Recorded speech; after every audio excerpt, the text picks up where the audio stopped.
Celebrities in the basement, the place to be. Karen Wilder Martin on your TV. Politics, drama, music, sports, arts. Favorite celebs, climbing the charts. First-hand info on the live. Careers, next projects on the rise. Come visit Karen every week.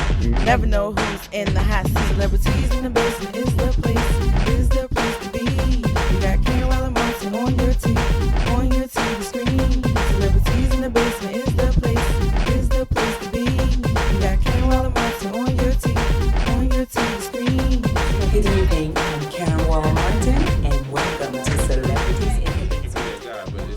Program Director of Urban Radio in the country. Not once, but twice, Colby. Yeah, my first full year, I got to shout out Vince Pellegrino from Sin, which is Sin is a magazine that comes out every week, and it goes to all the program directors and music directors, and he has his big awards every year in New York, and I actually never went to it. The first one, I didn't even go to accept my award because I didn't understand what it was and to the point it was, but I won in 2003, and then 2007 was the best year in my history at the Beat, and I won again, and only a few people have won that kind of award twice. So it was a great to be voted on by your peers and be given an opportunity like that. And I'm not one that's big on awards. I mean, I've gotten a lot of awards in life, but it does feel good to be recognized for the work that you do, especially when you've been. I've been a lot of times in my career, I've been unappreciated or been taken for granted. And, when I took the job at the Beat, I never forget, man, I had tried to hire a lot of my friends at Power 99, and, I wanted to bring some of them over to do particular jobs, and most of them just wouldn't leave. They were just so comfortable at Power. They was just like, sorry, dude, man, the Beat or Philly 103.9, I mean, they don't have a really good track record, and nobody's going to be able to turn that around. Yes. But it was so weird that once we started kicking their butt, everybody was calling me for a job. And then I started hiring key people to come over and that I felt that would be able to help me, to work with me. Now, were you hiring those same key people that you were trying to get on board in the beginning? No, just different people. Okay. Because there's contracts involved, so you can't always hire people. And the one person that I wanted to hire initially, he just didn't want to, he just didn't feel, which I was like, cool, it's all right, you don't feel comfortable, because I was trying to do a clean sweep when I first got the job, but God works things out, and it wasn't meant for me to do that, and so we launched, we put an arsenal against them, and even when they were beating us, people from over there wanted to come work with me because I had that family environment, and I had the Beat kind of where Power used to be in regards behind the scenes about how we was a family, we was a team, and we worked hard, and all of those things we had going on the staff, and they didn't have that across the street. They had turmoil, and they had an outsider basically running the station, which is what happens at most stations, is an outsider that comes in that's not necessarily from that market, and that's kind of what made us special and unique. And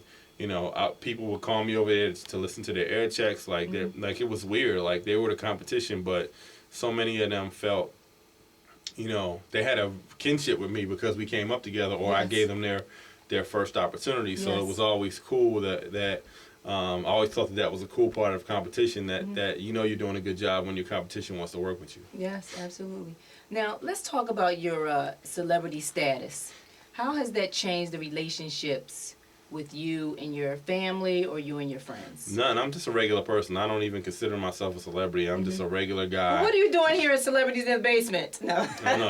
You label me, so I mean, I'll take it. But to be honest, I've always been a regular person. I live a regular life. I mean, I go to the supermarket every week. I take my daughter to the park. I'm just like a regular dude. Always been a regular dude. I was going to the hoods.